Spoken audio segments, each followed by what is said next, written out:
नमस्कार, आदाब, बहुत बहुत स्वागत आप सभी का। आप देख रहे हैं डीबी लाइव। मैं हूं आपके साथ बुशरा खानम फहद। तो अशोक गहलोत आज दिल्ली में थे और एआईसीसी में उन्होंने प्रेस कॉन्फ्रेंस को संबोधित किया।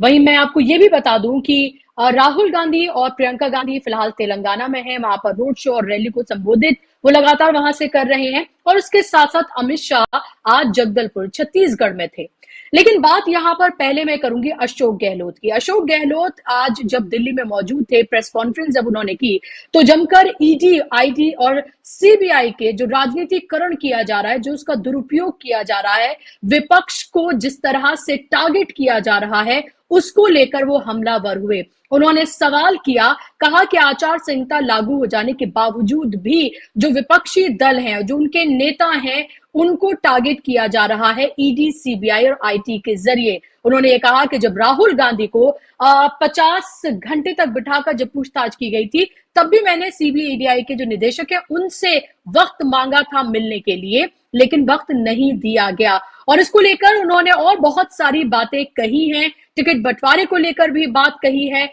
अपने मुख्यमंत्री पद के दावेदारी को लेकर भी उन्होंने मजाकिया अंदाज में कई बातें यहां पर रखी हैं। वो सब मैं आपको सुनाऊंगी। छत्तीसगढ़ में क्या कुछ कहा है अमित शाह ने, किस तरह का सांप्रदायिक कार्ड उन्होंने खेला है, और जो तेलंगाना की अगर बात करें तो वहां पर राहुल गांधी और प्रियंका गांधी का किस तरह से जोरदार वहां पर स्वागत हुआ है, क्या कुछ वहां राहुल गांधी ने बोला है, कैसे वो हमलावर हुए हैं आरएसएस और बीजेपी पर एक बार फिर से, उसके बारे में भी मैं आपको बताऊंगी। लेकिन सबसे पहले आप सुनिए अशोक गहलोत ने सीबीआई, ईडी और आईटी को लेकर क्या कुछ कहा है और कैसे वो हमलावर हुए हैं। सुनिए उनको।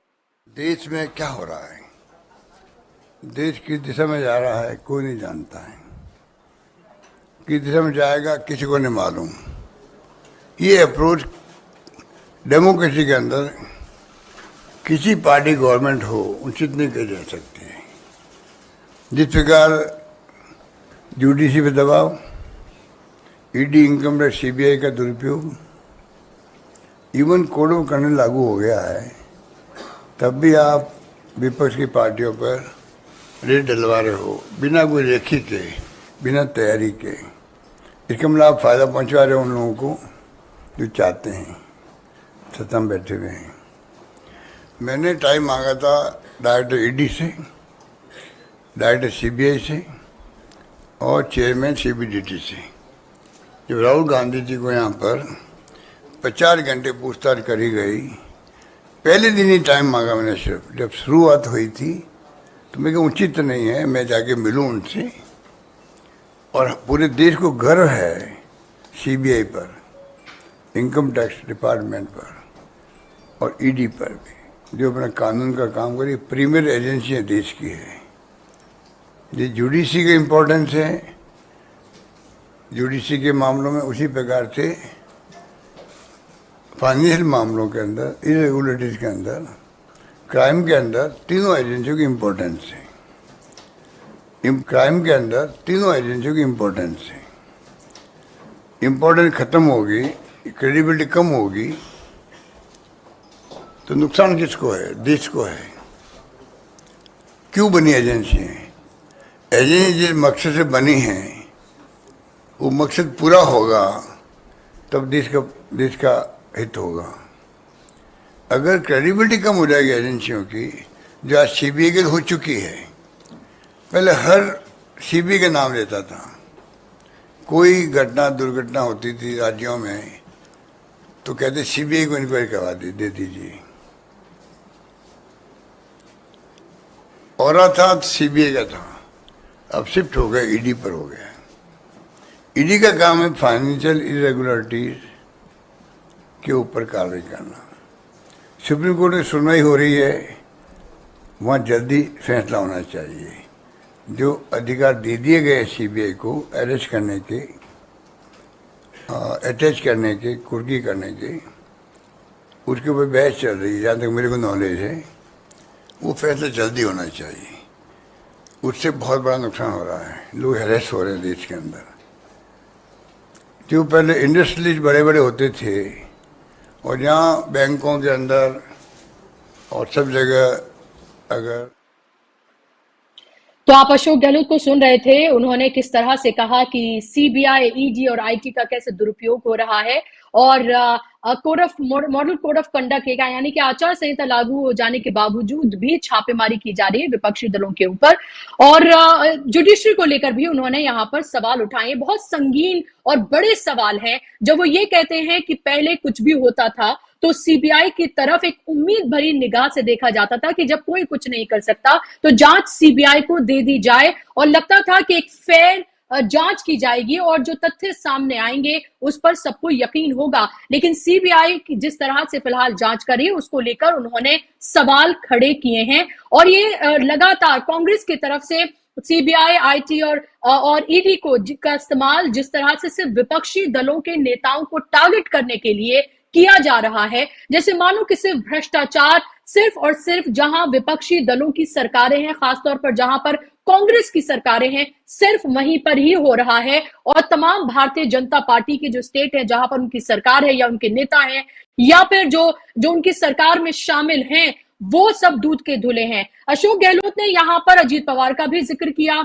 यहाँ पर नरेंद्र मोदी का भी जिक्र किया, भ्रष्टाचार का भी उन्होंने जिक्र किया और कहा कि कैसे एक वॉशिंग मशीन है भारतीय जनता पार्टी के पास, जो उनमें वहां पर चला जाता है उसके तमाम दाग धुल जाते हैं। और ये बात लगातार कही जा रही है। लेकिन मैं आपको यही बता दूं कि 25 तारीख को यानी कि 25 नवंबर को राजस्थान में चुनाव होने जा रहे हैं, वोट डाले जाएंगे वहां पर। अभी सबको इंतजार है कि लिस्ट जो है वो राजस्थान की अभी तक नहीं आई है कैंडिडेट्स की। इसको लेकर लगातार चिंतन मंथन हो रहा है, लेकिन अभी भी लग रहा है कोई आम सहमति नहीं बनी है। अब ऐसे में जब अशोक गहलोत दिल्ली में मौजूद थे तो जाहिर सी बात है तमाम जो पत्रकार वहां पर मौजूद थे, जो सिर्फ कांग्रेस से ही सब सवाल पूछते हैं तमाम तरह के, उन्होंने अशोक गहलोत से भी सवाल पूछे। और सवाल उन्होंने उनके मुख्यमंत्री पद को लेकर भी पूछे और टिकट को लेकर भी पूछे। पहले मैं आपको सुनवाती हूं कि टिकट को लेकर और सचिन पायलट और अशोक गहलोत के बीच जिस तरह से कहा जा रहा है कि अभी भी सब कुछ ठीक नहीं है, उसको लेकर उन्होंने क्या कहा है। ये छोटी सी बाइट है, सुनिए आप जरा। हम सब एकजुट है, हम तो एकजुट हैं। जब उनके साथ लोग गए थे, उनके टिकट सब क्लियर हो रहे हैं करीब करीब। उससे बड़ा उदाहरण क्या मैं दे सकता हूँ आपको। एक टिकट पे भी मैंने ऑब्जर्वेशन नहीं किया हो मीटिंग के अंदर, उससे अंदाज कर लीजिए कितनी पेगाएगी हमारी, कितनी प्यार मोहब्बत आपस के अंदर है। एक सेकंड आप तो अभी आपने सुना कि सुनिए आप कितनी प्यार मोहब्बत जो है हमारे अंदर है कि मैंने एक टिकट को लेकर भी कोई ऑब्जेक्शन नहीं किया है। आप इसे सरकास्टिक भी समझ सकते हैं और ये भी समझ सकते हैं कि इलेक्शन है तो सब कुछ ठीक है, यही बार बार दिखाया भी जा रहा है। और लगातार सचिन पायलट की तरफ से भी इसी तरह के बयान, इसी तरह के वक्तव्य आ रहे हैं। इसके अलावा उन्होंने जब उनके मुख्यमंत्री पद को लेकर उनसे पूछा गया तो सुनिए आप किस तरह से एक परिपक्व नेता के तौर पर और मजाकिया अंदाज में सरकास्टिकली भी उन्होंने क्या कुछ कहा है, वो भी आप सुन लीजिए। ट्रांसप्लांट हो गया, मैं मुख्यमंत्री पद छोड़ना चाहता हूं, पर ये पद मुझे नहीं छोड़ रहा है। अब तुम समझ जाओ कितनी नहीं हिंदुस्तान में कितने मुख्यमंत्री की हिम्मत है जो ये कहे कि मैं पद छोड़ना चाहता हूं, पद मुझे नहीं छोड़ रहा। बता दीजिए कितने मुख्यमंत्री है इतिहास में, कभी किसी ने कहा क्या? मैं कह रहा हूं मैं छोड़ना चाहता हूं, आज ही कह रहा हूं छोड़ना चाहता हूं, पर ये पद मुझे नहीं छोड़ रहा है और शायद छोड़ेगा भी नहीं। 2-3 और ले। तो अभी आपने सुना यहाँ पर अशोक गहलोत को, और अशोक गहलोत ने मजाकिया अंदाज में ही सही लेकिन वो मैसेज दे दिया और उन तक वो मैसेज पहुंच गया जिनको वो पहुंचाना चाहते थे। उन्होंने यहाँ साफ तौर पर कहा कि मुझे ये पद छोड़ नहीं रहा है और लग भी नहीं रहा कि आगे ये पद मुझे छोड़ेगा। तो यहाँ पर उन्होंने स्थिति बिल्कुल साफ कर दी है। इसके अलावा मैं आपको ये बता दूं कि राहुल गांधी तेलंगाना में हैं लगातार 2 दिन से और रोड शो और रैली को संबोधित कर रहे हैं। वहां पर उन्होंने भारतीय जनता पार्टी और आरएसएस की जो आइडियोलॉजी है उसको लेकर लगातार जैसे वो हमलावर होते रहे हैं, वहां पर भी वो हमलावर हुए हैं। उन्होंने यहाँ पर ये भी बताया कि जहां जहां कांग्रेस की सरकार है, खासतौर पर उन्होंने राजस्थान का जिक्र किया, यहाँ पर छत्तीसगढ़ का जिक्र किया, कर्नाटका का जिक्र किया कि जो वादे हमने किए थे वो वादे हमने पूरे किए हैं, उन पर हम खरे उतरे हैं और हमने जिन कहा था कि इतने दिनों में कर्नाटका में हम इन वादों को पूरा कर लेंगे 1 साल के अंदर, वो वादे वो 100 दिन के अंदर हमने पूरे करके दिखाए हैं। ये भी राहुल गांधी ने कहा। उन तमाम जो स्कीम्स हैं कांग्रेस की, उन सबकी उन्होंने बात की। लेकिन इसके साथ साथ मैं राहुल गांधी को आपको सुनाऊंगी कि उन्होंने क्या कहा है, उनको आप सुनिएगा गौर से। लेकिन यहाँ पर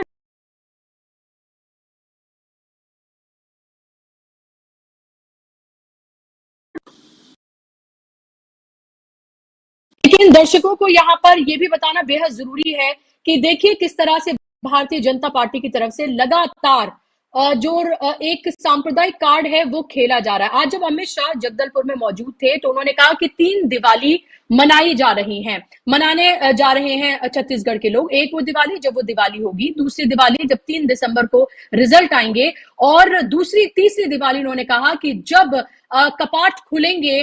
उन्होंने कहा कि जब राम मंदिर के कपाट खुलेंगे, जब उसका इनॉग्रेशन होगा, तब पूरा देश तब भी दिवाली मनाएगा। तो यहाँ पर राम मंदिर का जिक्र किया, और राम मंदिर का जिक्र करके कहीं ना कहीं एक तरह का वो जो राजनीति है जो लगातार भारतीय जनता पार्टी करती आई है, उसका जिक्र यहाँ पर उन्होंने किया है। और इसी राजनीति की बात और इसी आइडियोलॉजी की बात लगातार राहुल गांधी करते आए हैं। और राहुल गांधी ने यह कहा कि वो वाहिद एक ऐसे नेता है, अकेले नेता हैं, जो लगातार जो सियासत है नफरत की, उस पर वो बात कर रहे हैं और उसको लेकर लगातार लोगों से वो संवाद कर रहे हैं। सुनिए आप राहुल गांधी ने क्या कुछ वहां पे कहा। ट्रांसलेशन के साथ ये बाइट है, थोड़ा सा आपको वक्त लगेगा, लेकिन आप सुनिए राहुल गांधी को।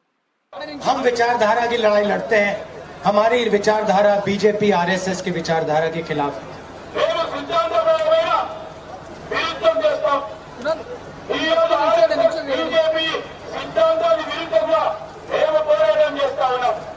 आपके चीफ मिनिस्टर हाथ जोड़ के नरेंद्र मोदी जी के सामने खड़े हो जाते हैं।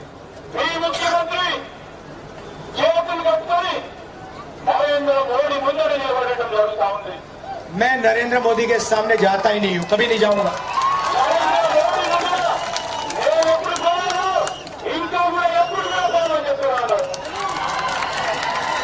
ये पूरा देश जानता है कि अगर कोई आरएसएस बीजेपी से लड़ रहा है, नफरत से लड़ रहा है, हिंसा से लड़ रहा है, तो उसका नाम राहुल गांधी है।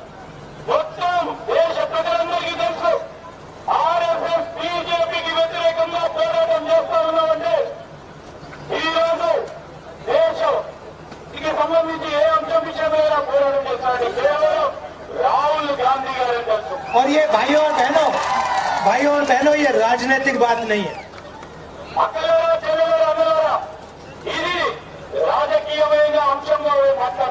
ये खून की बात है। मैं सुबह उठता हूं, मेरा डीएनए मुझे कहता है,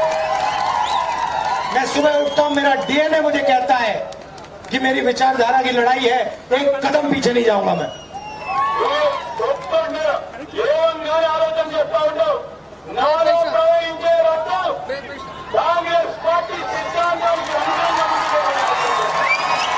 और मैं आपको बताता हूं, जितना ये आरएसएस बीजेपी के लोग मेरे ऊपर आक्रमण करते हैं, उतना मुझे अच्छा लगता है।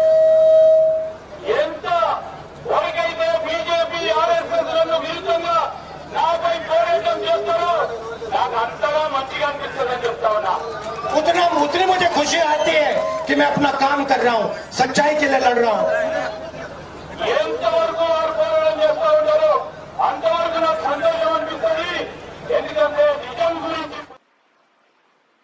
तो राहुल गांधी को आप सुन रहे थे। राहुल गांधी ने उसी विचारधारा की बात की जिसकी लगातार वो करते रहे। उन्होंने कहा कि मैं अकेला हूं जो इस आइडियोलॉजी से, ये जो विचारधारा, इससे मैं लड़ रहा हूं क्योंकि मेरे डीएनए में है और ये मेरे खून में है। और जितनी भारतीय जनता पार्टी आरएसएस मेरे ऊपर हमलावर होते हैं, मुझे उतनी ही खुशी होती है क्योंकि मुझे लगता है मेरा काम सही है, इसी वजह से वो मेरे ऊपर हमला कर रहे हैं। आपने देखा तालियों की गड़गड़ाहट और लोग किस तरह से उनकी इस बात का वहां तेलंगाना में वेलकम कर रहे हैं। और तेलंगाना में जिस तरह से कांग्रेस को रिस्पांस मिल रहा है वो एक अभूतपूर्व है और बड़ी तादाद में लोग वहां पर राहुल गांधी, प्रियंका गांधी को देखने सुनने वहां पर आ रहे हैं और उनके साथ शामिल हो रहे हैं उनकी रैलियों में और यात्रा में।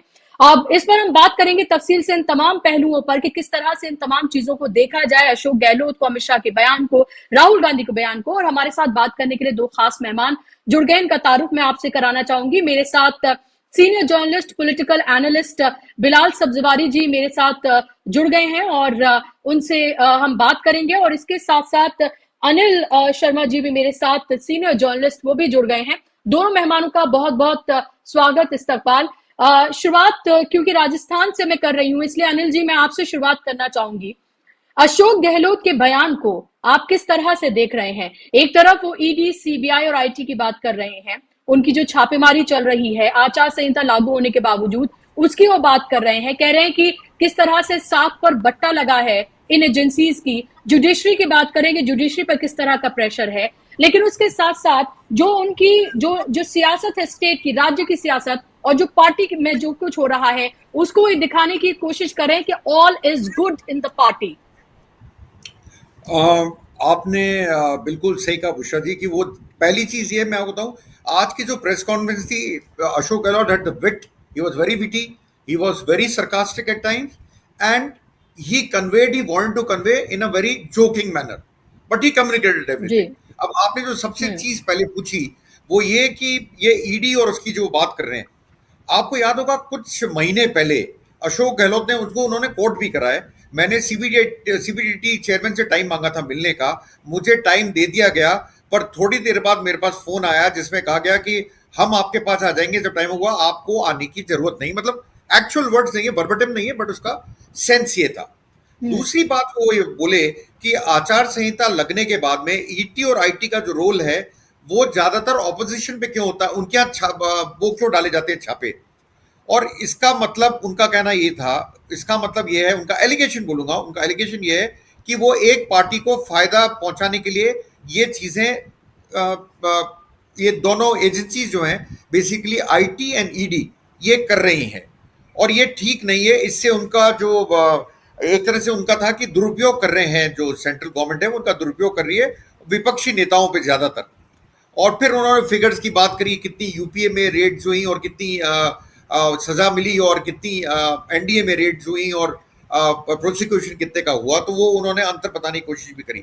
सारी बात ये अगर आप इसमें सार निकालें तो आप पाएंगे, एक स्टेटमेंट आपने जो कोट करा, ये मैं सीएम नहीं बनना चाहता हूं पर कुर्सी मेरे को छोड़ने को तैयार नहीं है, पद मेरे को छोड़ने को तैयार नहीं है, और शायद आगे भी नहीं होगा।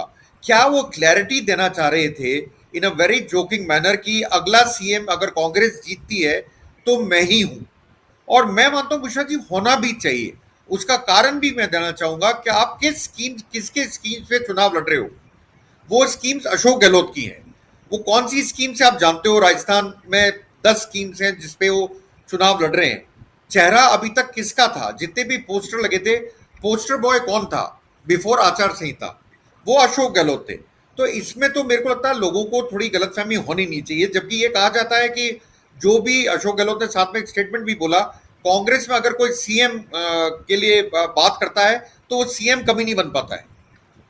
इसलिए मैं भी डायरेक्टली सीएम के लिए बात नहीं करूंगा। तो आप देखिए, विटीनेस भी है, सरकाजम भी है और साथ में ह्यूमर भी है। आज की प्रेस कॉन्फ्रेंस में हंसते हंसते वो कई चीजें बोल गए जिसमें उन्होंने बीजेपी को निशाने पे लिया।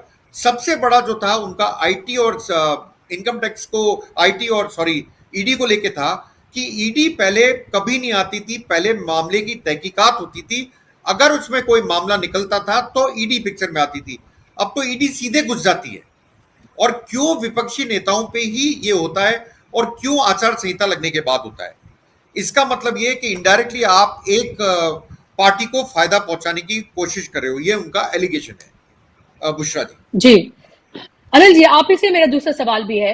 अगर हम टिकट बंटवारे की बात करते हैं, क्योंकि उसको लेकर भी सवाल पूछा गया है आज, उन्होंने कहा कि सब कुछ ठीक है उनके और सचिन पायलट के बीच में, और उन्होंने एक भी कोई भी जो सजेशंस आए थे जो कैंडिडेट्स के, उस पर उन्होंने कोई ऐतराज नहीं जताया। अब इससे ज्यादा प्यार मोहब्बत और क्या होगी? तो यहाँ पर भी सरकाजम था, लेकिन साथ साथ वो ये एक मैसेज भी दे रहे हैं कि सब कुछ ठीक है। तो क्या वाकई में सब कुछ अगर ठीक है तो इतना वक्त क्यों लग रहा है? क्या आपको लग रहा है जो सिटिंग विधायक हैं उनके टिकट काटने को लेकर, जो एक तरह का एक सर्वे कराया गया था कि 30 से 50% यानी कि टिकट अगर काटे जाएं तभी कोई बात बनेगी, उन्होंने ये कहा भी कि विधायकों को लेकर नाराजगी है, सरकार को लेकर कोई एंटी इनकम्बेंसी नहीं है, ये भी कहा है अशोक गहलोत ने। तो क्या आपको लग रहा है अभी थोड़ा और वक्त लगेगा, और ये वक्त क्यों लग रहा है कैंडिडेट्स के नाम सामने आने के में? देखिए बुशा जी, इसमें पहले तो आपको एक वैलिड, मतलब मेरे को जो लगता है लॉजिकल रीजन पहले वो दूंगा, फिर आगे आऊंगा। आप देखिए, कल प्रियंका गांधी राजस्थान में है 20 तारीख को, उनकी रैली है 20 तारीख को। हमें पहले से पता था 20 तारीख से पहले ही अनाउंसमेंट टिकट्स का नहीं होगा, क्योंकि हो सकता है जिनके नाम कटे वो वापस आके और वहां पे कुछ करने की कोशिश करें, हल्ला करने की कोशिश करें, इसलिए कांग्रेस सेफर साइड पे जाना कांग्रेस ने पसंद करा। हमें पहले से फीलिंग थी कि 20 तारीख से पहले अनाउंसमेंट नहीं होगा। दूसरी बात ये, आप जो बोल रहे हैं वो एक यूनाइटेड फेस दिखाना चाह रहे हैं, इसमें कोई शक नहीं है बुशा जी कि उन्होंने आज जो भी बोला वो दिखाना चाहते हैं सचिन पायलट और मेरे में अब कोई मतभेद नहीं है। जितने भी सचिन पायलट ने नाम लिए या दिए हैं, उन सबको हम टिकट काटने की बजाय हम टिकट देने के लिए बात हो चुकी है। अब इनडायरेक्टली ये भी बोल दिया उन्होंने, जो उन्होंने कहा था उनको टिकट दे दिए गए। जो लोग उनके साथ मानेसर गए थे 2020 में, उन्होंने स्पेसिफिक बोला जो लोग उनके साथ गए थे उन लोगों में भी करीब करीब सबको हमने टिकट के लिए, मैंने किसी को अपोज नहीं करा है और ना मैंने इसके ऊपर बात करी है। तो वो दो चीजें करना चाह रहे हैं, एक तो वो United face of the Congress दिखाना चाहते हैं कि राजस्थान में कांग्रेस यूनाइटेड है। और आपको ये समझना चाहिए बुशरा जी, अगर कांग्रेस यूनाइटेड है राजस्थान में, तो इसका सीधा सा मतलब है कि बीजेपी दिक्कत में आ जाएगी, क्योंकि बीजेपी में आज आप देखिए अभी तक करीब करीब 10 से 12 लोग ये ओपनली बोल चुके हैं कि हम इंडिपेंडेंट के तौर पे as a rebel candidate election लड़ेंगे, और बीजेपी की दूसरी लिस्ट इसी को देखते हुए आ नहीं पाई। और इसके बावजूद कि उन्होंने एक डिसिप्लिनरी कमेटी भी बनाई, पर वो भी कुछ नहीं कर पाई, इन लोगों को मना नहीं पाई। तो बीजेपी में ये पेच फंसा हुआ है। कांग्रेस को भी शायद ये डर लगता होगा कि आजकल सब, मेरे को जो पता लग रहा है, एक एक जगह से 15-15 लोग टिकट मांग रहे हैं, बड़ा नंबर है। उस नंबर को कैसे सही बैठाएं और कैसे पूरी की पूरी जो प्लानिंग है वो फूल प्रूफ हो, और बीजेपी जैसा वो फेस नहीं करना पड़े रिबेलियन को, उसको कैसे खत्म करा जाए, उसको लेके जो इनकी मशक्कत चल रही थी वो शायद चल रही है। और इसलिए पहली लिस्ट जो है वो डिलेड है। मेरा मानना यह है कि कांग्रेस चाहती है कम से कम लोग नाराज हों, ज्यादा से ज्यादा लोग यूनाइटेड फेस को आगे करके कांग्रेस चुनाव लड़े। और यूनाइटेड फेस में मैं मानता हूं कांग्रेस एक हैवी वेट हो जाती है राजस्थान में फिर, क्योंकि गहलोत एंड पायलट अगर यूनाइटेड फेस दिखाते हैं तो obviously they become very heavy weight in Rajasthan, और वो चुनावों को फिर निकालने में आसानी रहती है। इसमें कतई शक नहीं करना चाहिए। ईस्टर्न पार्ट ऑफ राजस्थान जो है वहां पर सचिन पायलट आज भी भीड़ इकट्ठी करने में सबसे आगे बड़े नेता हैं, ये किसी को शंका नहीं होती। ईस्टर्न पार्ट ऑफ राजस्थान, बाकी जगहों पे अगर आप देखें, अगर आप मेरे से पूछें कि पूरे स्टेट में कौन लीडर है, वो अशोक गहलोत है कांग्रेस में। उनकी मास अपील है, उनका मास कारिश्मा है, और वो पॉपुलर है। बुशरा जी बिल्कुल, और शायद कांग्रेस को भी ये बहुत अच्छे से पता है और अशोक गहलोत को भी ये पता है, इसीलिए इतने कॉन्फिडेंटली वो इन तमाम बातों को कहते हैं। और यही वजह है कि पिछली बार भी हमने देखा था, लेकिन इस बार भी फिर भी सचिन पायलट को लग रहा है जैसे मना लिया गया है। और उन्होंने ये भी कहा था अशोक गहलोत ने कि वो तो हाई कमान है और वो तो CWC के अब मेंबर हैं और वो तो वहां से सब कुछ होता है, तो मैं यहाँ पर टिकट्स को लेकर मैं यहाँ पर कुछ नहीं कह रहा हूं, ये भी कहा था एक कॉन्क्लेव में अशोक गहलोत ने। बिलाल साहब, आपसे मैं समझना चाहूंगी, अशोक गहलोत आज जिस तरह से नजर आए, जिस तरह से उन्होंने CBI, DIT और यहाँ तक कि जुडिशरी को लेकर जो बातें उन्होंने कही हैं, और ये भी दिखाने की उन्होंने कोशिश की कि सब कुछ ठीक है राजस्थान कांग्रेस में, आप इसको एक नेशनल पर्सपेक्टिव में आप इसको किस तरह से देख रहे हैं?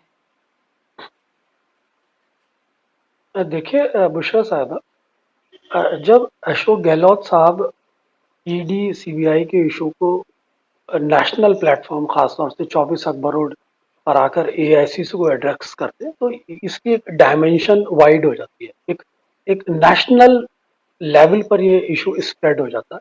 और कांग्रेस अपनी ग्रीवियांसेस, जो कांग्रेस की जो शिकायत है पिछले 8-9 सालों से इन एजेंसीज को लेकर, वो उसको लेकर जो कांग्रेस सफर कर रही है या और विपक्षी दल सफर कर रहे हैं, या कह सकते हैं इंडिया गठबंधन की एक धुरी होने के नाते, और कांग्रेस ने एक हैवी वेट अपने चीफ मिनिस्टर से इस बात को रखवाया ताकि इसका मैसेज एनलार्ज हो, एक मैग्नीफाई और देश के स्तर पर जा सके। एक तो इसका ये मैसेज होता है। दूसरा मैसेज ये होता है कि जब चुनाव आचार संहिता लागू हो जाती है तो उसके साथ कुछ प्रोटोकॉल्स भी लागू हो जाते हैं और चीजें इलेक्शन कमीशन के डोमेन में चली जाती है। उसकी तरफ भी अशोक गहलोत साहब का इशारा था कि अब सचेत हो जाना चाहिए। ये लोग यूनियन पब्लिक सर्विस कमीशन से सेलेक्ट होके आते हैं, इनकी अपनी मॉरल अथॉरिटी भी होनी चाहिए। ये लोगों को मना करे कि ऐसे समय पे हम पर इस तरह का दबाव ना बनाए ताकि हम इलेक्शन गोइंग स्टेट में मिस यूज हो सके, ताकि हमारी क्रेडिबिलिटी दांव पे न लगे। तो ये एक तरह से सॉफ्ट वार्निंग देना चाह रहे थे अशोक गहलोत और उसका एक नेशनल प्रोस्पेक्ट उन्होंने रखा। साथ ही साथ उन्होंने एक ये भी मैसेज देने की कोशिश की है कि इसको लेकर जनता के अंदर एक गुस्सा है और इसका जनता वक्त पर बदला ले ले। कहने का अर्थ यह है कि वक्त किसी के साथ नहीं होता, जब सत्ता बदलती है, सरकारें बदलती हैं, तो फिर इसका हिसाब किताब भी चुकता कर दिया जाता है। तो बहुत ही सॉफ्ट अंदाज में उन्होंने इन सब चीजों को रखने की कोशिश की। लार्जर लेवल पर इसका यही मैसेज है कि स्टेट और सेंट्रल गवर्नमेंट के रिफ्ट कहीं वाइड ओपन ना हो जाए, इस पर खासतौर से सेंट्रल एजेंसीज को ध्यान रखना चाहिए। जो फेडरल स्ट्रक्चर है हिंदुस्तान का, जिसमें संघीय ढांचे का अपना एक महत्व है और चीफ मिनिस्टर्स को जो एक पावर्स हासिल है और उनके राइट्स पर जो अतिक्रमण किया जा रहा है, खासतौर से इन एजेंसीज को एक पॉलिटिकल टूल के फॉर्म में दबाव बनाकर इस्तेमाल किया जा रहा है। ऐसा ना हो कि स्टेट एंड सेंट्रल गवर्नमेंट के जो रिश्ते हैं वो वाइड ओपन हो जाए, वो रिफ्ट वाइड ओपन हो जाए और फेडरल स्ट्रक्चर को उससे नुकसान पहुंच जाए। तो ये सॉफ्ट टोन में उन्होंने ये सारी बातें रखने की कोशिश की है। अब रहा सवाल अशोक गहलोत और सचिन पायलट के रिश्तों के बीच में, तो यकीनन देखिए पॉलिटिकल रिफ्ट है, दोनों एक दूसरे के प्रतिद्वंदी हैं, इसमें कोई दो राय नहीं। और पॉलिटिक्स में सबकी अपनी अपनी मंशाएं होती हैं, सबकी अपनी इच्छाएं होती हैं। हर शख्स, सचिन पायलट एक ग्रोइंग लीडर है, उनकी भी एक महत्वाकांक्षा है। अशोक गहलोत साहब एक सीजन्ड एंड आई मीन एक जिसे बोलते हैं क्लेवर पॉलिटिशियन है। वो भी स्टेब्लिश कांग्रेस में लीडर रहे, तो वो थोड़ा सा जगल करना ज्यादा बेटर जानते हैं क्योंकि वो एक्सपीरियंस्ड है। और सचिन पायलट सही मायनों में उनके उत्तराधिकारी थे अगर वाइडर स्पेक्ट्रम में कांग्रेस की पॉलिटिक्स को देखा जाए। लेकिन उसमें आप जानते हैं कि सचिन पायलट थोड़ा सा इम्पेशेंट हुए और उन्होंने उसका इजहार भी किया, सरकार गिराने की कोशिश की। उसकी वजह से सचिन पायलट के कांग्रेस में नंबर भी गिरे। अगर सचिन पायलट एक पेशेंस के साथ कांग्रेस पार्टी की माइंडसेट को और लीडरशिप के माइंडसेट को माइंड में रखते हुए खामोशी से आगे बढ़ते, चीजों को सीखते अशोक गहलोत के नेतृत्व में, तो शायद आज एक नैसर्गिक एक नेचुरल उत्तराधिकारी अशोक गहलोत के होते। तो अशोक गहलोत यकीनन एक बड़े नेता है और उनका एक बड़ा एक्सपीरियंस है। राजस्थान में उनकी अपनी एक अपनी फॉलोइंग है। लेकिन जहां तक मुख्यमंत्री बनने का सवाल है, तो ये एक ऐसा विषय है कि मैं इसको अभी भी सेंट्रल कांग्रेस की सेंट्रल लीडरशिप के डोमेन का हिस्सा मानता हूँ। देखिए एक समय हुआ करता था जब सीपी जोशी प्रदेश अध्यक्ष हुआ करते थे राजस्थान के, और वो एक वोट से हार गए थे। तो ये अशोक गहलोत साहब की किस्मत थी कि सीपी जोशी ने क्लेम नहीं किया और अशोक गहलोत साहब मुख्यमंत्री बने। जब लेटेस्ट जो चुनाव हुआ था, इसमें सचिन पायलट ने बड़ी भूमिका निभाई थी और कांग्रेस पार्टी को राजस्थान में लाने की, लेकिन अशोक गहलोत को उसका चांस मिला। तो ये परिस्थितियां होती हैं, भाग्य इसमें साथ देता है। कहीं कहीं राजनीतिक परिस्थितियों को आप किस तरह से मैनेज करते हैं, उसकी कितनी एक्सपर्टीज रखते हैं, सेंट्रल लीडरशिप आपको कितना फेवर कर रही है, विधायक दल आपको कितना फेवर कर रहा है, इन सब चीजों पे निर्भर करता है। लेकिन फाइनल कॉल ये डोमेन में सेंट्रल लीडरशिप का मानता है। बिल्कुल। और एक और बड़ी दिलचस्प बात अनिल जी, यहाँ पर जब वसुंधरा राजे को लेकर सवाल उनसे पूछा गया, उनकी जो उपेक्षा जिस तरह से पार्टी में की जा रही है, भारतीय जनता पार्टी वसुंधरा राजे को किस तरह से साइडलाइन किए हुए है, और उसके साथ साथ आप ये देखिए कि भारतीय जनता पार्टी में जब से वो लिस्ट आई है उसके बाद से जो नजारे देखने के लिए मिल रहे हैं पूरे राजस्थान से, जिस तरह के जो स्वर देखने के लिए मिल रहे हैं बगावत के, वो सब के हैं, कोई ढका छुपा नहीं है, इंडिपेंडेंटली लड़ने जा रहे हैं। सीधे तौर पर जहां जहां से जो टिकट्स काटे गए या फिर जहां से सांसदों को खड़ा किया गया है, वहां तमाम जगहों से भारतीय जनता पार्टी के लिए मुसीबत खड़ी हो गई है। और खासतौर पे वसुंधरा राजे के जो करीबी हैं उनके टिकट्स काटे गए हैं। तो उनकी उपेक्षा को लेकर जब अशोक गहलोत से सवाल पूछा गया तो उन्होंने पहली बात तो ये कहा कि ये पार्टी का अंदरूनी मामला है, लेकिन उन्होंने भी ये कहा कि मेरी वजह से वसुंधरा राजे को सजा नहीं मिलनी चाहिए। उन्होंने कहा कि 2020 में जब उनकी सरकार को लेकर जब संकट आया था तो वसुंधरा राजे ने राजस्थान की परंपरा को निभाया था और उसके मद्देनजर सरकार गिराने से उन्होंने दूरी बना ली थी। तो क्या आप इसको एक बड़ा दिन मानेंगे कि बिल्कुल इलेक्शन एकदम मुहाने पर आकर खड़ा है और वसुंधरा राजे को लेकर जब सवाल पूछा जाए तो कुछ नेगेटिव कहते हुए नजर नहीं आ रहे हैं, क्योंकि उन्हें पता है कि अभी भी सबसे बड़ा अगर कोई वहां चेहरा है तो वसुंधरा राजे ही है, चाहे भारतीय जनता पार्टी कितनी भी उनकी उपेक्षा करे। बुशरा जी, ये एक तरीका है उकसाने का, मैं मानता हूँ। बीजेपी पार्टी लीडरशिप सेंटर को उकसाने का कि आप वसुंधरा जी की तरफ मत देखिए। उनको भी ये खतरा है कि वो वसुंधरा जी टॉलेस्ट लीडर है बीजेपी की राजस्थान, कहीं उनको फेस बना दिया तो कांग्रेस को थोड़ी बहुत दिक्कत बढ़ जाएगी। और उन्होंने बड़े तरीके से वो टारगेट करते हैं, आप देखिए वसुंधरा जी को। वरना एक सीधा सा जवाब है, ये इंटरनल मैटर है पार्टी का, आप खत्म कर दीजिए वहां पर। आप एक स्टेप आगे जाते हो, वो मतलब ये है कि उनको छेड़ो दिल्ली वालों को, जिससे वो वसुंधरा जी को आगे नहीं ला पाए। आप अशोक गहलोत के बारे में एक चीज समझिए, जो बिलाल जब भी बोल रहे थे, मैं एक वर्ड यूज करता हूं, is a very astute politician, very smart, very clever. और उनका जो बोलना होता है उस पर आप गौर कीजिएगा, हर सेंटेंस में एक मैसेजिंग होती है, वो बिना मैसेजिंग के नहीं रहते। और दूसरी बात ये, उनका हर चीज में पॉलिटिक्स होती है। Is a very astute politician. जो स्टेटमेंट हमें बड़े नॉर्मल लगते हैं, वो मान के चलिए उनके पीछे कई चीजें छुपी हुई हैं। तो मुझे ये लगता है वो कहीं ना कहीं पार्टी लीडरशिप ऑफ बीजेपी को ये बताना चाहते हैं तरीके से, अपने तरीके से, कि वसुंधरा को आप घोषित कर रहे हो तो मेरे स्टेटमेंट है इसके वजह से घोषित नहीं हो। बार बार प्रूव करने की कोशिश करते हैं वो, इसलिए वो जानते हैं अगर टक्कर कोई दे सकता है तो वसुंधरा राजे हैं। आपने दूसरी बात रिबेल्स की करी, बड़े बड़े तगड़े फोटोग्राफ्स आ रहे हैं और नए नए, मैं कहता हूं, स्लोगन भी बड़े सुंदर सुनने में आ रहे हैं उसके साथ में। और 12 जगह अभी लेटेस्ट, आपको पता होगा शायद, वो सुजानगढ़ कॉन्स्टिट्यूंसी है, रिजर्व सीट है, वहां से जो इनके बीजेपी की एससी मोर्चा के जो वाइस प्रेसिडेंट हैं बीएल भाटी, उन्होंने बाकायदा एक प्रेस में डिक्लेयर करा है कि मैं अब चुनाव लड़ूंगा एज इंडिपेंडेंट कैंडिडेट, क्योंकि जनता की मांग है कि मैं चुनाव लड़ूं। ऐसे ही आप देखिए 10 या 12 अभी तक हो गए जो इंडिपेंडेंट उस पर लड़ना चाहते हैं। बीजेपी की मुश्किलें बढ़ चुकी हैं। इनको कंट्रोल कौन कर सकता है बुशरा जी? वो सिर्फ एक आदमी कर सकता था, वो थी वसुंधरा राजे। वो आज इस फील्ड में नहीं है और मैं कहता हूं वसुंधरा जी को कुछ करने की जरूरत नहीं है।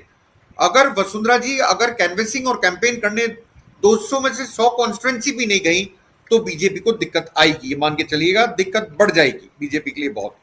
और ये पार्टी लीडरशिप को क्यों समझ में नहीं आता, ये मेरे लिए बड़ा मुश्किल है समझना, क्योंकि हम ग्राउंड पे देखते हैं क्या हो रहा है, ग्राउंड पे देख के हम बता सकते हैं कि Vasundhara ji was the next best choice after Ashok Gehlot as chief minister. Pilot came distant third. तो आप इससे अंदाजा लगा सकते हैं कितनी पॉपुलर लीडर हैं। और जितने भी अशोक गहलोत जो स्टेटमेंट देते हैं, आप बिल्कुल ध्यान रखिएगा, आपको you have to read between the lines, ऐसा क्यों बोल रहे हैं, क्योंकि इतने एस्ट्यूट पॉलिटिशियन है, स्मार्ट, इतने क्लेवर हैं कि उनके हर बात में एक मैसेजिंग होती है। अगर वो अपॉइंटमेंट भी करते हैं अपने इर्द गिर्द लोगों में, तो भी देखिएगा उसमें भी एक मैसेजिंग होती है। उसमें भी वो कास्ट का ध्यान रखते हैं, किस कम्युनिटी, किस कास्ट के बंदे को मैं अपने ओएसडीज बना रहा हूँ, क्या कर रहा हूँ। उनका हर दाम जो है पॉलिटिक्स होता है।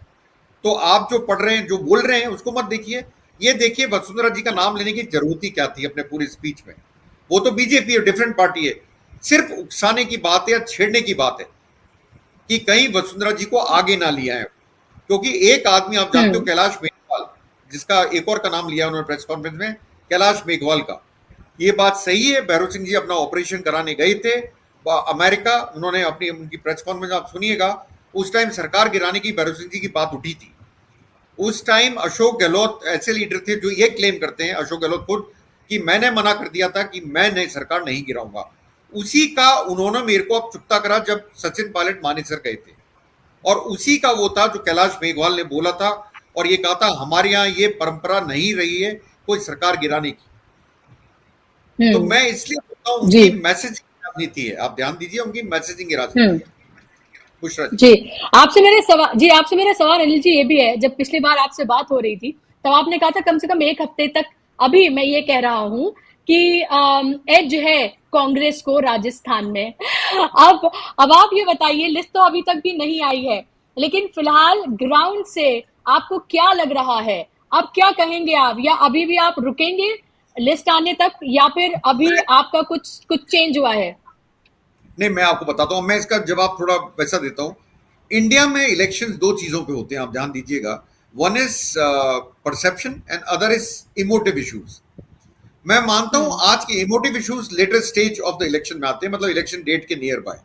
आज की तारीख में अशोक गहलोत अपने तरफ परसेप्शन बनाने में कामयाब है, ये मैं बोल सकता हूं। इलेक्शन में कौन जीतेगा उसके लिए मुझे टिकट देखना जरूरी है, पर परसेप्शन में आज अशोक गहलोत अपने आप को इस स्टेज पे ले आए हैं कि अगर आप जनता से बात करते हैं तो जनता ये बोलने लगी है कि कांग्रेस भी जीत सकती है, भी लगाते हैं पर ये बोलने लगे हैं कि कांग्रेस भी जीत सकती है। आज से 8 महीने पहले कोई भी आदमी राजस्थान में ऐसा नहीं था जो ये बोलता हो कांग्रेस जीत सकती है। अब लोग बोलने लगे हैं कि हाँ, कांग्रेस भी जीत सकती है, और 25 साल पुराना ट्रेंड जो कि हर साल रिवर्सल होता है, एक बार कांग्रेस एक बार बीजेपी, वो शायद अब के टूट सकता है। अगर जनता ऐसा बोल रही है तो मैं मानता हूं कुछ तो अंतर पड़ा है। पर इलेक्शन का मैं आपको अभी, बुशरा जी आपने सही कहा, मैंने उस दिन बहुत स्ट्रेस करके कहा था, आज भी स्ट्रेस करके बोल रहा हूं, एक बार टिकट आने दीजिए, एक बार कांग्रेस में भी देखनी दीजिए किस किस को मिला है, उसके बाद क्लैरिटी आ जाएगी। अभी मैं मानता हूं Ashok Gehlot is winning on perception and narrative, ध्यान रखिएगा। नैरेटिव इन राजस्थान जिसको बीजेपी अभी तक काट नहीं पा रही है। Ashok Gehlot through social security schemes, उस नैरेटिव को काटने में बीजेपी कामयाब आज की तारीख तक नहीं है। इसलिए वो धर्म की राजनीति पे आ जाते हैं, चाहे वो प्राइम मिनिस्टर का भाषण हो, चाहे वो होम मिनिस्टर का भाषण हो। सनातन पे बात आ जाती है, Kanhaiya Lal murder case in Udaipur, उस पे बात आ जाती है, तो मुद्दा वापस धर्म पे आ जाता है एकदम से। बिल्कुल, और ये साफ तौर पर जब जैसे ही सांप्रदायिक कार्ड खेलना शुरू करे भारतीय जनता पार्टी, तो ये समझ लेना चाहिए कि वो नर्वस हैं और उनके हाथ से इलेक्शन जो है वो खिसक रहा है, और वो कहीं ना कहीं डाउटफुल हैं। और यही वजह होती है कि लास्ट मोमेंट की जितनी भी रैलियां आप देखेंगे, जितने भी इलेक्शंस में आप देखेंगे, वहां पर तमाम इस तरह की बातें की जाती हैं। ये हमने एक पूरा पैटर्न देखा हुआ है लगातार, और यही वजह है बिलाल साहब कि जब हम राहुल गांधी को पहले सुन रहे थे तो उन्होंने क्लोज फाइट बोला था राजस्थान में, लेकिन अब अभी आप हाल के तमाम वक्तव्य में अगर राहुल गांधी के सुने तो वो बहुत कॉन्फिडेंट होकर ये कह रहे हैं कि हम 5 जगह पर, अभी वो मिजोरम में जब थे, 5 जगह पर हम सरकार बनाने जा रहे हैं। This time he did not mention close fight. उन्होंने साफ तौर पर कहा, बहुत कॉन्फिडेंटली कहा, ये सवाल पूछे गए इस कॉन्फिडेंस की आखिर वजह क्या है, लेकिन उन्होंने साफ तौर पर कहा कि हम 5 राज्यों में चुनाव जीतने जा रहे हैं। तेलंगाना में अभी राहुल गांधी मौजूद हैं, और तेलंगाना में राहुल गांधी ने एक बार फिर से जितना एग्रेसिव वो मिजोरम में थे उससे कहीं ज्यादा एग्रेसिव वो तेलंगाना में नजर आए। और तेलंगाना में उन्होंने कहा कि बीजेपी और आरएसएस की जो आइडियोलॉजी है उससे अगर कोई लड़ रहा है तो वो राहुल गांधी है, वो अकेला शख्स है, अपने बारे में उन्होंने कहा। इससे पहले शायद उस तरह से उन्होंने ये लाइन इस्तेमाल नहीं की थी, लेकिन आज उन्होंने ये लाइन इस्तेमाल की और ये कहा कि क्योंकि ये उनके डीएनए में है, उनके खून में है, और वो इस चीज को बर्दाश्त नहीं कर सकते। और साथ साथ उन्होंने जहां जहां कांग्रेस की सरकार है वहां जिस तरह की जो पॉलिसीज हैं, खासतौर पर सोशल जस्टिस को लेकर, खासतौर पर हेल्थ को लेकर, एजुकेशन को लेकर, उस सब की भी उन्होंने बात की है। लेकिन उसके जस्ट उलट बिलाल साहब, जब जगदलपुर में, छत्तीसगढ़ के जगदलपुर में जब अमित शाह मौजूद हैं, तो अमित शाह कहते हैं 3 दिवाली मनाई जाएंगी। एक दिवाली वो जो जाहिर सी बात है जब दिवाली होगी, दूसरी 3 दिसंबर को, और तीसरी जनवरी में जब राम मंदिर का उद्घाटन होगा, उसके कपाट खुलेंगे। तो यहाँ पर वो एक तरह से जनता को लालच देते हुए नजर आ रहे हैं कि भाई हम आपको दिवाली मंगाने का 3 मौके दे रहे हैं और एक बार फिर से हमें चुनकर भेजिए, हम आपको राम मंदिर की सौगात दे रहे हैं। देखिए बुशरा साहब, जहां तक राम मंदिर का सवाल है, तो कांग्रेस का या हमारा टकराव सांप्रदायिकता से है, राम से नहीं है। हमें ये थोड़ा सा समझने की जरूरत है। और एक बहुत मशहूर शायर अल्लामा इकबाल, उन्होंने राम को पर ये जो शेर कहा था कि है राम के वजूद पर हिंदुस्तान को नाज, अहले नजर समझते हैं उनको इमाम हिंद। तो हमारा राम से कोई टकराव नहीं है, हमारा सांप्रदायिकता से टकराव है। धर्म की आड़ में जो सांप्रदायिकता की राजनीति होती है उससे टकराव है। हमारा किसी धर्म से टकराव नहीं है, बल्कि धार्मिक रूप में जो सांप्रदायिकता है उससे टकराव है। एक तो ये बात हमें क्लियरिटी के साथ समझनी चाहिए। दूसरी बात यह है कि राहुल गांधी एक पॉलिटिशियन है।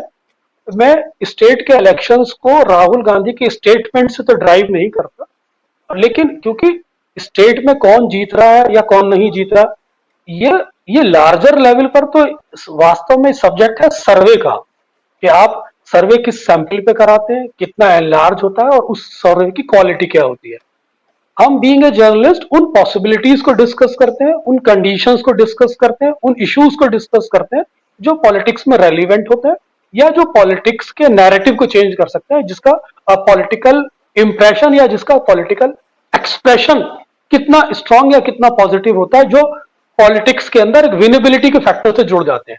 तो हम उन चीजों को तो रीड कर सकते हैं और उसी पॉइंट ऑफ व्यू से हम रेगुलर रीड भी कर रहे हैं। रहा अशोक राजस्थान का सवाल, तो अब मैं राजस्थान को इस एंगल से लेना चाह रहा हूँ, राहुल गांधी के पहले स्टेटमेंट एंड सेकंड स्टेटमेंट के बाद, इन बिटवीन द लाइन। देखिए, राजस्थान के अंदर अगर अशोक गहलोत की पर्सनैलिटी से, अगर आप एट प्रेजेंट चीफ मिनिस्टर, उनकी पर्सनैलिटी से ये ड्राइव कर रहे राजस्थान का इलेक्शन, तो हमें ये देखना पड़ेगा अशोक गहलोत का जो बॉडी लैंग्वेज है, जो उनकी जो भाषा है, वो उनके अंदर एक भोलापन है, उनके अंदर एक मासूमियत नजर आती है, और उनका जो कनेक्ट है वो ग्रामीण पृष्ठभूमि से बहुत ज्यादा होता है, और उसको जातीय पृष्ठभूमि से देखें तो वो ओबीसी समाज से आते हैं।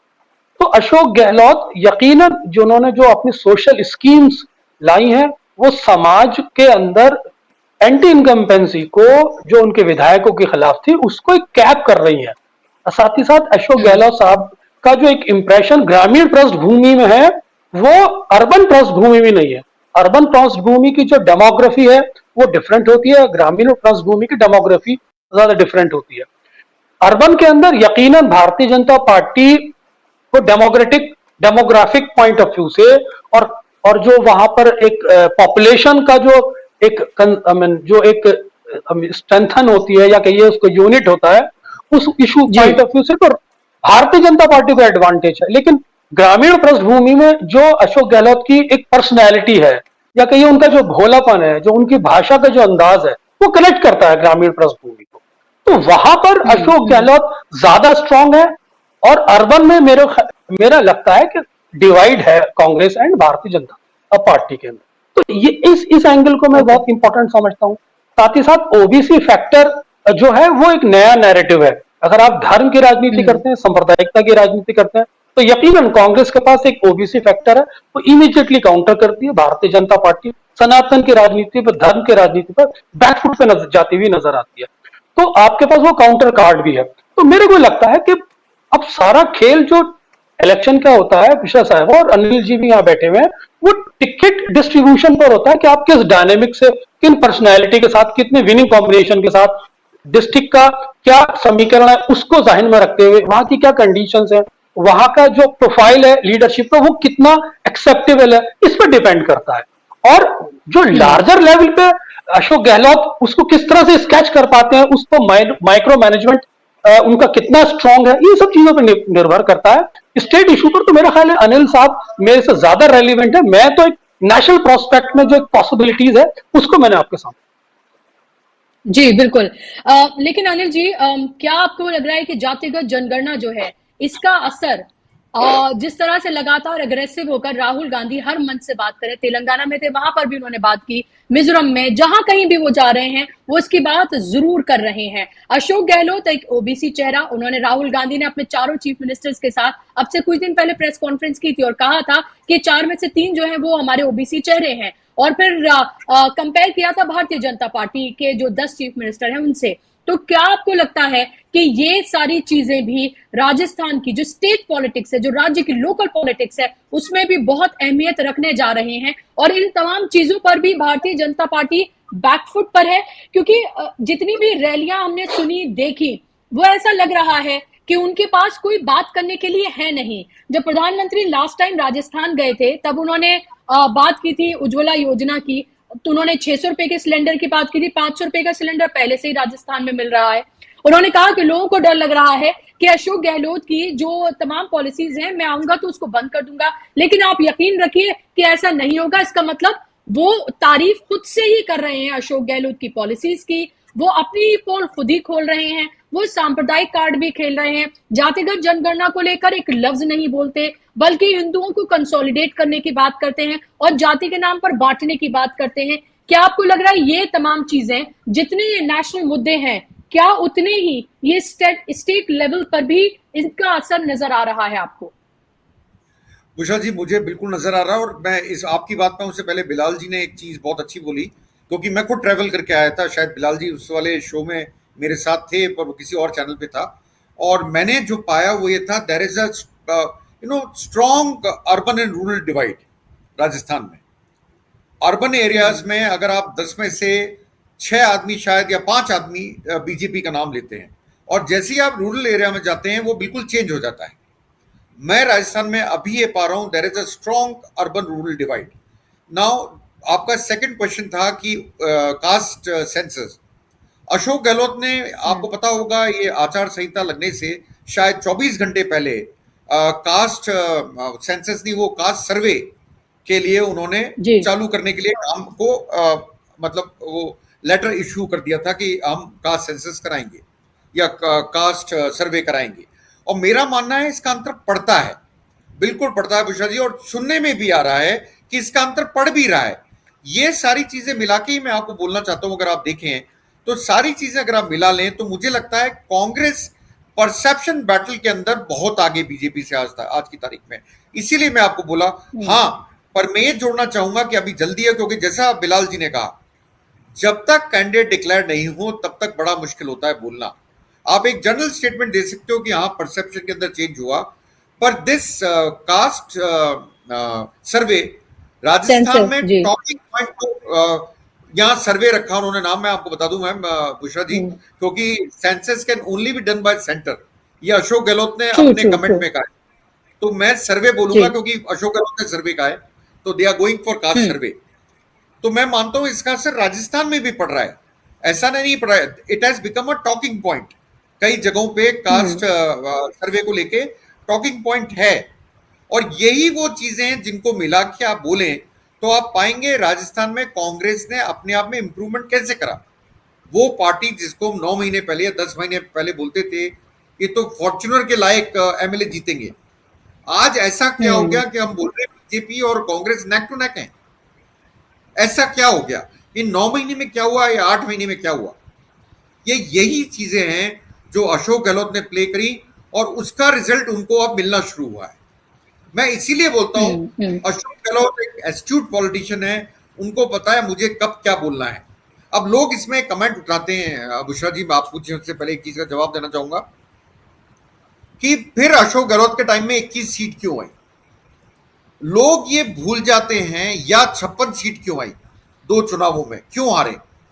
दोनों में अगर आप चुनाव देखेंगे, मैं थोड़ा हिस्टोरिकली आपको ले जा रहा हूं, पहला जो चुनाव था उसमें क्यों हारे, उसका रीजन था गवर्नमेंट एम्प्लॉइज अशोक गहलोत के बहुत ज्यादा अगेंस्ट थे, क्योंकि इन्होंने ना बोनस डिक्लेयर करा था, ना इन्होंने उस टाइम पे tackling of government employees was very bad by Ashok Gehlot. Second election जो हारे जिसमें 21 आए, उसमें मैंने हमारे प्रधानमंत्री जी की, उस टाइम प्रधानमंत्री नहीं थे, करीब 23 रैली कवर करी थी बुशरा जी, अलग अलग एरियाज में राजस्थान के। और मैं वहां से निकलते पहले आदमी था जिसने कहा था कांग्रेस का बिल्कुल सफाया हो जाएगा, क्योंकि लोग जुड़ रहे थे मोदी जी से। आज वो हालत नहीं है, ना तो भीड़ आती है, ना नरेंद्र मोदी का वो ऑरा है जो ऑरा पहले हुआ करता था, ना आपके पास में कोई हवा है कि बीजेपी की तरफ हवा बह रही है, कांग्रेस की तरफ हवा बह रही है। अगर कांग्रेस की तरफ हवा कोई नहीं बह रही तो इसका मतलब ये है कि एंटी इनकम्बेंसी ज्यादा नहीं है। नहीं तो अगर हवा बहती तो आपके एंटी इनकम्बेंसी में आप बह जाते, और खास तौर से आपके के अगेंस्ट तो बिल्कुल भी हवा नहीं है।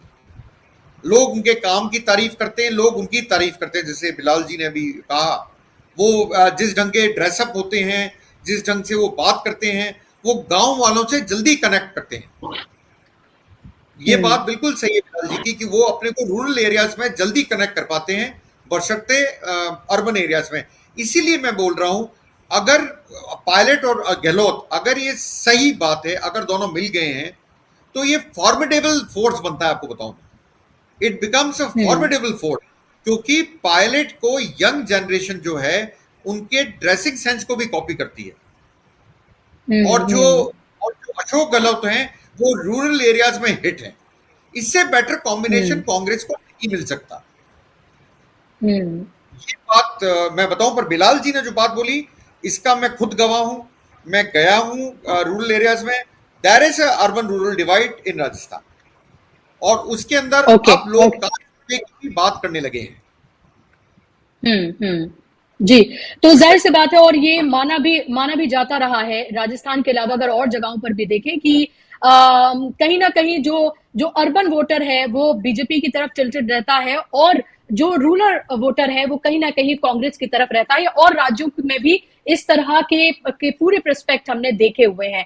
लेकिन देखना ये होगा कि क्या होता है, ये तो 3 दिसंबर को पता चलेगा। लेकिन यहाँ ये जरूर है कि परसेप्शन की जो एक बैटल है वो कहीं ना कहीं भारतीय जनता पार्टी यहाँ पर हारती हुई नजर आ रही है, राजस्थान में कम से कम। और बाकी जगहों पर छत्तीसगढ़ और मध्य प्रदेश, तेलंगाना की बात करें तो वहां पर तो बहुत क्लैरिटी है, और तमाम सर्वेज, ओपिनियन पोल भी बिल्कुल एक तरफा बात यहाँ वहां पर कहते हुए नजर आ रहे हैं कि कैसे कांग्रेस वहां पर सरकार बनाने जा रही है। तो ये स्थिति अभी फिलहाल क्लियर है। अगर 5 राज्यों में कांग्रेस सरकार बनाने में कामयाब हो जाती है तो it's going to be a big win for Congress. और कहीं ना कहीं 2024 के लिए जो कॉन्फिडेंस होगा ना सिर्फ कांग्रेस का बल्कि जो पूरा इंडिया गठबंधन है वो भी एक अलग लेवल का होगा। जी, आपने बात को रखी, फिर मैं शो को वाइंड अप करूंगी। जी, मैं बस एक बात रखना चाहता हूं मैम, आपने जब 5-0 बोला या 4-1 भी बोलिए आप, चलिए राजस्थान का हाइपोथेटिकली मान लिया कि हार गए, उसके बाद भी बोलता हूं मैं आपको, नरेंद्र मोदी अमित शाह की लीडरशिप क्वेश्चन में आ जाएगी by the BJP, not by Congress. There will be questioning of leadership qualities of the top 2 leaders of BJP, क्योंकि आपने लोकल क्षत्रप को किनारे कर, इसलिए वो लोकल क्षत्रप भी शायद खड़े हो जाए पूछने के लिए कि आपने क्या करा। मैं ये कहना चाहता हूँ। जी, बिल्कुल आपकी बात एकदम सही है। और ये बात हम बहुत बार अपने शो में डिस्कस भी कर चुके हैं कि जब आप जो लोकल लीडरशिप है उसको अगर आप साइडलाइन कर देते हैं, उनकी एक तरह से इंसल्ट करते हैं, ना सिर्फ साइडलाइन बल्कि इंसल्ट करते हैं, उनकी पॉलिसीज की आप बात नहीं करते, उनको बोलने नहीं देते, और सिर्फ मोदी के चेहरे अगर लड़ा जाए या फिर जी शायद उससे भी डरने लगे, आप कह रहे हैं कमल पे आप जो है वो वोट दीजिए, अगर इस तरह की बातें करने लगे तो जाहिर सी बात है सवाल भी सिर्फ नरेंद्र मोदी पर ही और अमित शाह पर ही उठेंगे। डबल इंजन की सरकार की बात जहां जहां की जाती है, जहां डबल इंजन की सरकार है, अगर वो फेल नजर आ रही है, कोई लहर नहीं है, तो सवाल ये बहुत बड़े हैं। और इन 5 राज्यों की जीत के बाद जो फैसला आएगा, अगर वो कांग्रेस के हक में आता है तो फिर एक बड़ा क्वेश्चन मार्क जरूर लग जाएगा।